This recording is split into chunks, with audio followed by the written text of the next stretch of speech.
Բարի երեկո, Արմենիայի եթերում ընտրության ժամն է և ժամի տաղավարում այսօր հյուրընկալել եմ Դեմոկրատական այլընտրանք կուսակցության նախագահ, առաջարկ Հայաստանին ծրագրի խորհրդի անդամ Սուրեն Սուրենյանցին։ Բարի երեկո, պարոն Սուրենյանց, շնորհակալ եմ հարցազրույցի հրավեր ընդունելու համար։ Մինչև հարցազրույցի բուն հարցերին անդրադառնալը կխնդրեմ մի փոքր պարզաբանել առաջարկ Հայաստանին ծրագիրը, ինչ է իրենից ենթադրում, սա դաշինք է, թե այլ ֆորմատ։ Առաջարկ Հայաստանին ծրագիրը ամենաբրենդայիններից մեկն է այսօր քաղաքական դաշտում։ Ծրագիրը ունի առանձնահատկություններ, որով այն տարբերվում է մյուս նախընտրական ծրագրերից։ Այս ծրագիրը ռազմավարական բնույթ ունի եւ չի սահմանափակվում մեկ ընտրության կամ մեկ գումարման ազգային ժողովի համար։ Քաղաքական առումով սա դաշինք է, թե? Սա գիտեք, ֆորմալ առումով դաշինք չի։ Առաջարկ Հայաստանինը ծրագրի անունն է, որի շուրջ միավորվել են ինչպես կուսակցություններ եւ ՀԿ-ներ, այնպես էլ անհատ մարդիկ, իրենց ոլորտների առաջատար մասնագետներ, ՀԿ-ների ներկայացուցիչներ, ուղղակի քաղաքացիներ։ Այս ծրագրի առանձնահատկությունն էլ բխում է դրանից, որտեղ այս ծրագիրը ձևավորվում է ներքևից վերև սկզբունքով, այսինքն ոչ թե կաբինետներում նստած ինչ-որ ոլորտային գեղեցիկ ծրագրեր են գրում,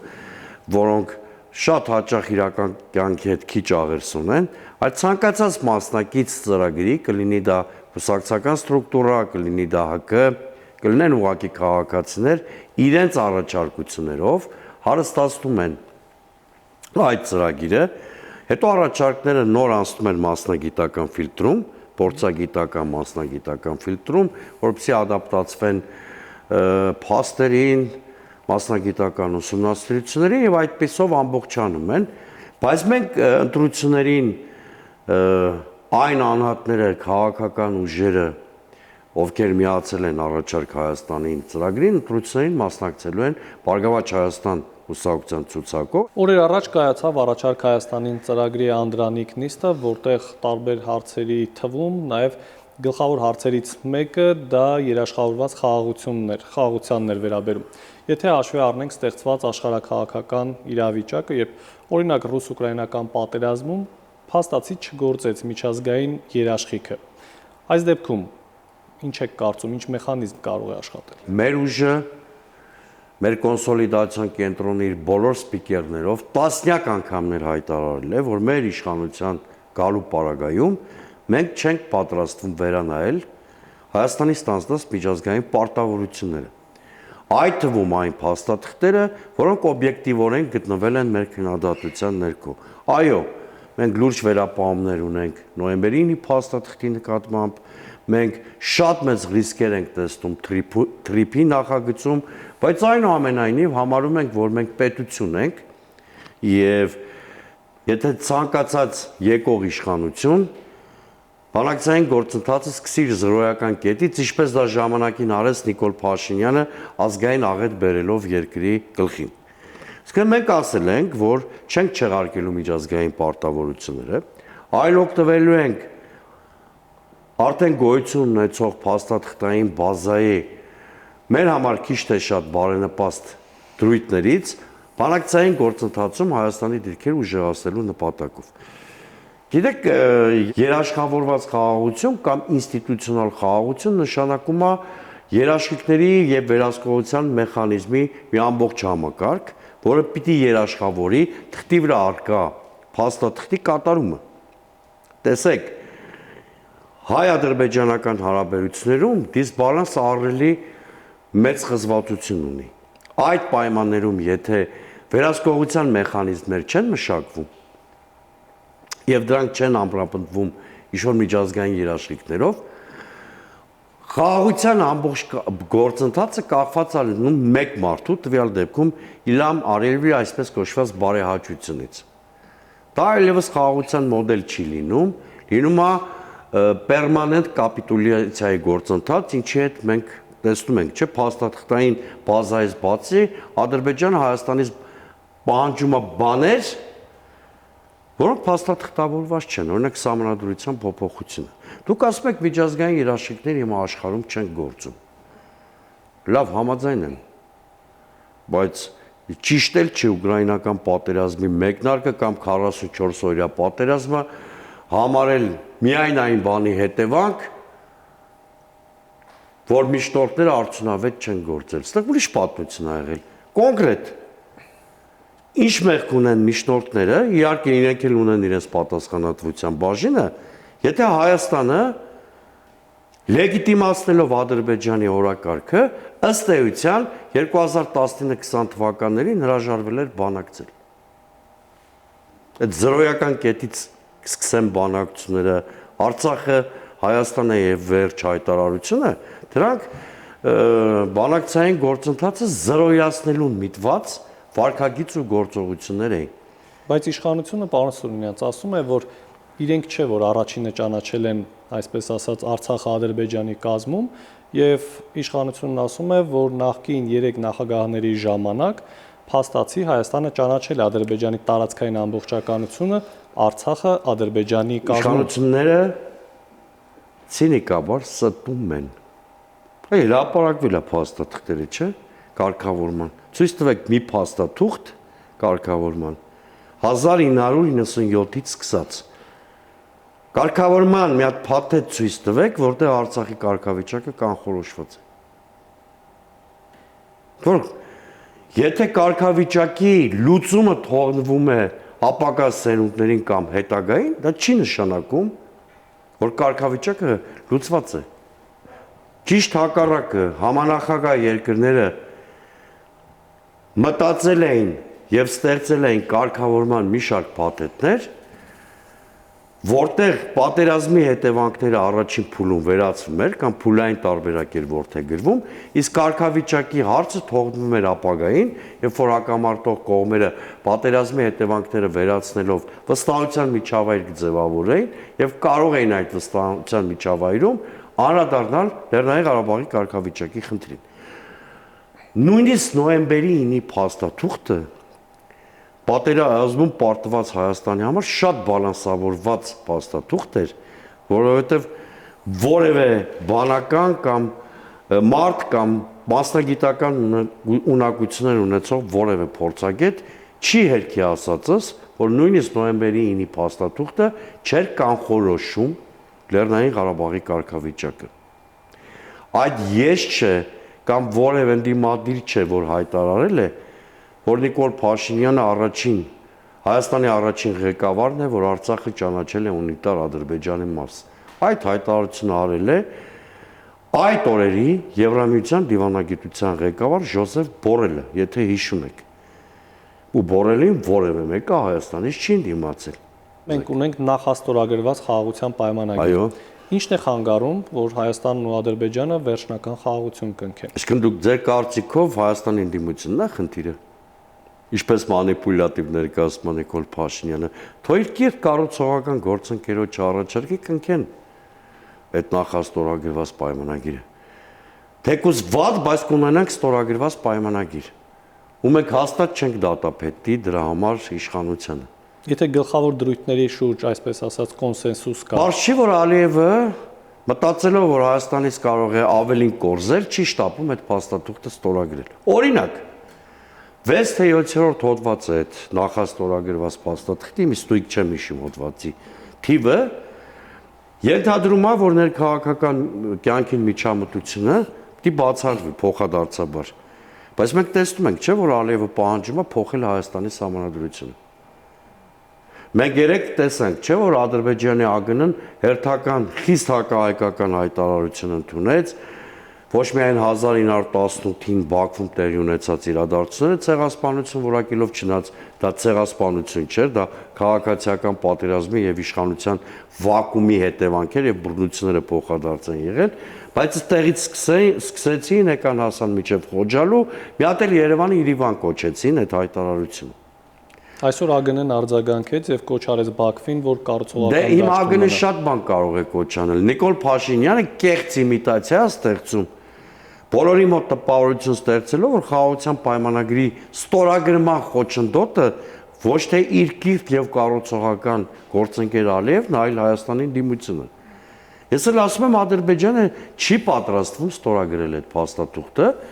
որովհետեւ կարծում է,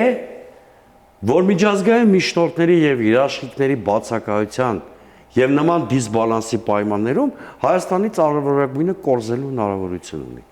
Պարոն Սուրենյանց, երբ դուք ասում եք պատերազմ թե խաղաղություն, այս հայտարարությունը իշխանությունն օգտագործում է որպեսզի վերընտրվի,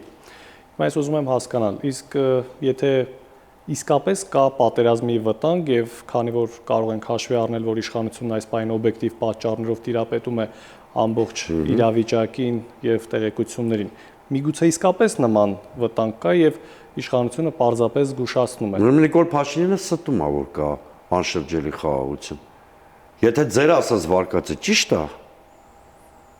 ուրեմն ոչ մի անշրջելի կամ հաստատված խաղաղություն էլ չկա։ Լսեք, ցանկացած միջազգային փորձագետի հարցրեք։ Եթե մի խաղաղություն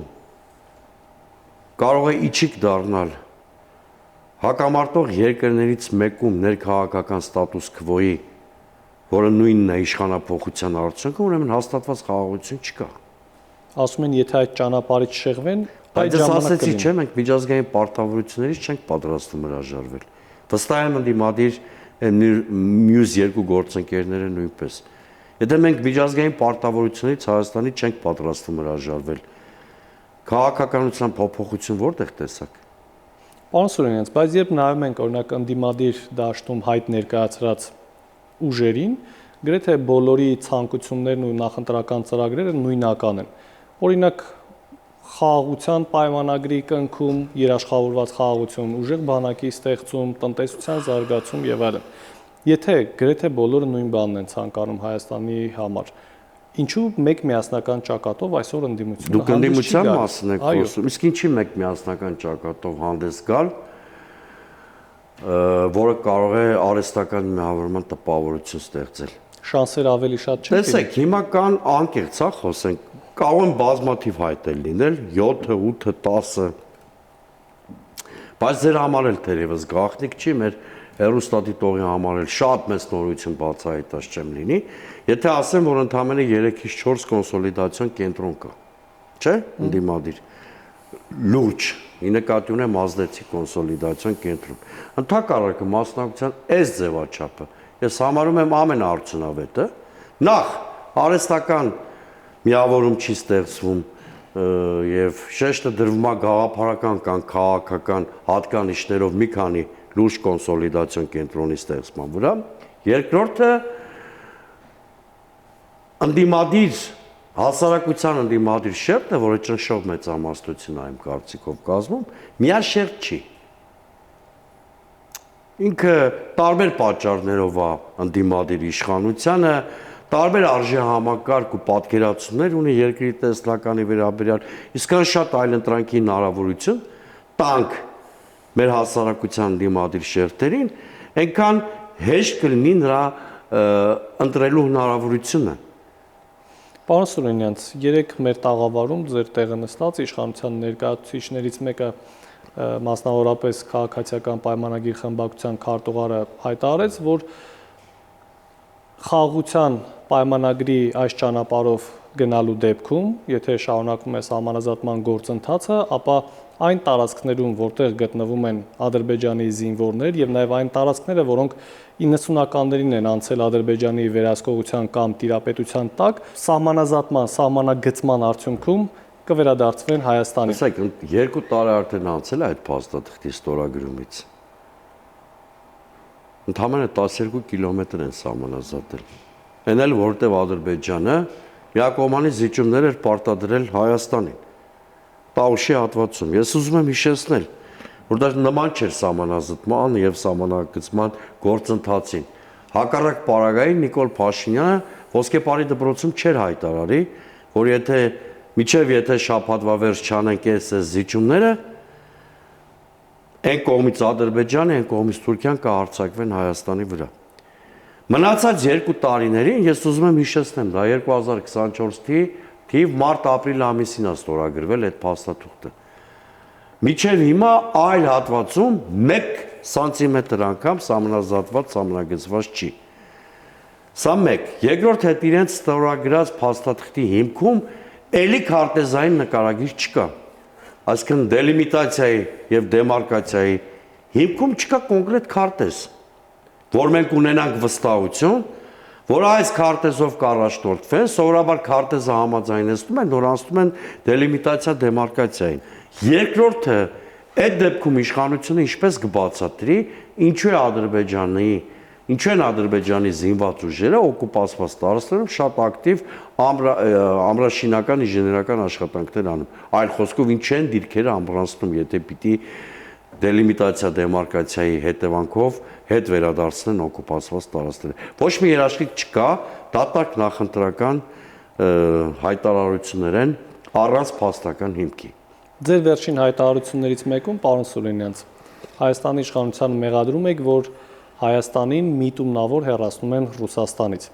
Հիմա ստեղծված իրավիճակում, երբ ունեցել ենք Արցախում տեղի ունեցածը, ջերմուկի դեպքերը եւ այլն, եթե դուք լինեք իշխանության, կշարունակեք Ռուսաստանի հետ մինչև այդ ունեցած հարաբերությունները։ Քրոնոլոգիան խախտում եք։ Նախ, որ Ռուսաստանը բարեխիղճ դաշնակից չի, երևի ամենաշատը ես եմ ասել։ Որ արդի աշխարհում իդեալական դաշնակիցներ չեն լինում, արդեն հայ-ռուսական հարաբերություններից վերանանք։ Տուրբուլենտությունը չի նպաստում իդեալական դաշնակցային հարաբերությունների, դա էլ ակնհայտ։ Դա էլ երկրորդ արձանագրումը անենք։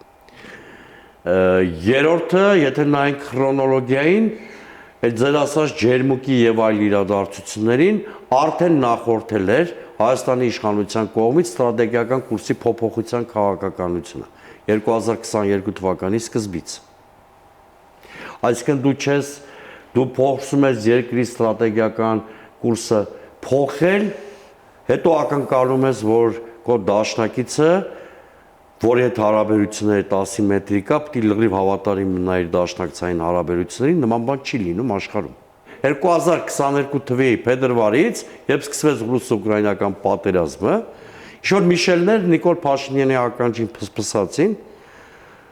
որ շուտով Ռուսաստանը պարտվելու է այս պատերազմում եւ ճիշտ ժամանակն է, որ դուք դիրքավորվեք մեր ճամբարում։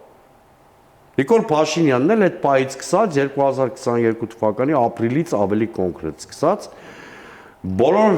ձվերը որոշեց տեղադրել մեկ զամբյուղում, ինչի հետևանքով մենք ունեցանք այս տխուր իրավիճակ։ Ի վերջո, Նիկոլ Փաշինյանը ինքն է այդ մասի խոստովանություն արել։ Վերջին հարց ու պատասխանի ժամանակ նա հայտարարեց, որ 2020 թվականի պատերազմը եղել է գիտակցված զոհողություն։ Դա հասկանում եք ինչ ասել, որպեսզի մենք ձեռք բերենք անկախություն Հայաստանի Հանրապետություն, այլ խոսքով ասած, եթե իր խոսքերը դիվանագիտական լեզվից տեղափոխենք կենցաղային կամ հարամատչելի լեզու, նա ասում է, որ գիտակցաբար եմ գնացել այդ պատերազմին ռուսական ազդեցությունից Հայաստանը ազատելու համար։ Այսինքն այն, ինչ Նիկոլ Փաշինյանը արդեն խոստովանել է, եկեք կընդունենք ի գիտություն։ Եվ վերջին հարցը, պարոն Սուրենյանց, քանի որ մեր ժամանակը խիստ ծուղ է, այսօր Երևանը ՀԱՊԿ-ի հետ ունի սառեցված հարաբերություններ։ Չի մասնակցում նիստերին, բայց դեմ չի քվեարկում որոշումներին։ Ինչ պետք է անել այս կառույցի հետ հարաբերություններում։ Գիտեք, ՀԱՊԿ-ից շատ մեծ հույսեր կապել ՀԱՊԿ-ի հետ պետք չի։ Ընդհանրապես որևէ նախկին իշխանություն էլ ՀԱՊԿ-ի հետ շատ մեծ հույսեր չի կապել։ ՀԱՊԿ-ը հայ-ռուսական հարաբերությունների հարթակներից մեկն է։ Դրա համար ենք մենք մասնակից դարձել այդ կազմակերպությանը եւ նաեւ այդ կազմակերպության անդամակցությունը օգնում էր, որպեսզի գործարանային գներով սպառազինություն ձեռք բերենք, որևէ մեկի համար գաղտնիք չի։ Բայց այս պայմաններում, երբ որ նոր աշխարհակարգը տակավին մեր համար անհայտ է, ինչպիսի բովանդակություն ունելու, հաստատ միաբևեռ չի լինելու, դա ակնհայտ է արդեն բոլորի համար։ Այս իրավիճակում որևէ ողջամիտ իշխանություն պետք է վերականգնի լիարժեք մասնակցությունը ՀԱՊԿ-ի ֆորմատին, ես չեմ ասում գնաս, ինչ ասում են համաձայնվես, ընդհակառակը մենք առաջարկում ենք գնալ եւ ԵԱՏՄ-ի հարթակներում, եւ ՀԱՊԿ-ի հարթակներում, միջև վերջ մեր ազգային օրակարգերի համար կռիվ տալ, միջև վերջ հետամուտ լինել մեր շահերի պաշտպանությանը։ Սառեցված վիճակս որն է, եթե դու մնում ես այդ կազմակերպությունում, բայց նաև քեզ վերաբերվող որոշումների կայացմանը մասնակցություն չես ունենում, սա ամենավատ ձևաչափն է մասնակցության, ամենավատ ձևաչափն է։ Շնորհակալություն։ Ես եմ շնորհակալ։ Հարգելի հեռուստադիտող, ես հիշեցնեմ, որ զրուցում էի Դեմոկրատական այլընտրանք կուսակցության նախագահ, առաջարկ Հայաստանին ծրագրի համակարգող խորհրդի անդամ Սուրեն Սուրենյանցի հետ։ Կհանդիպենք վաղը, ցտեսություն։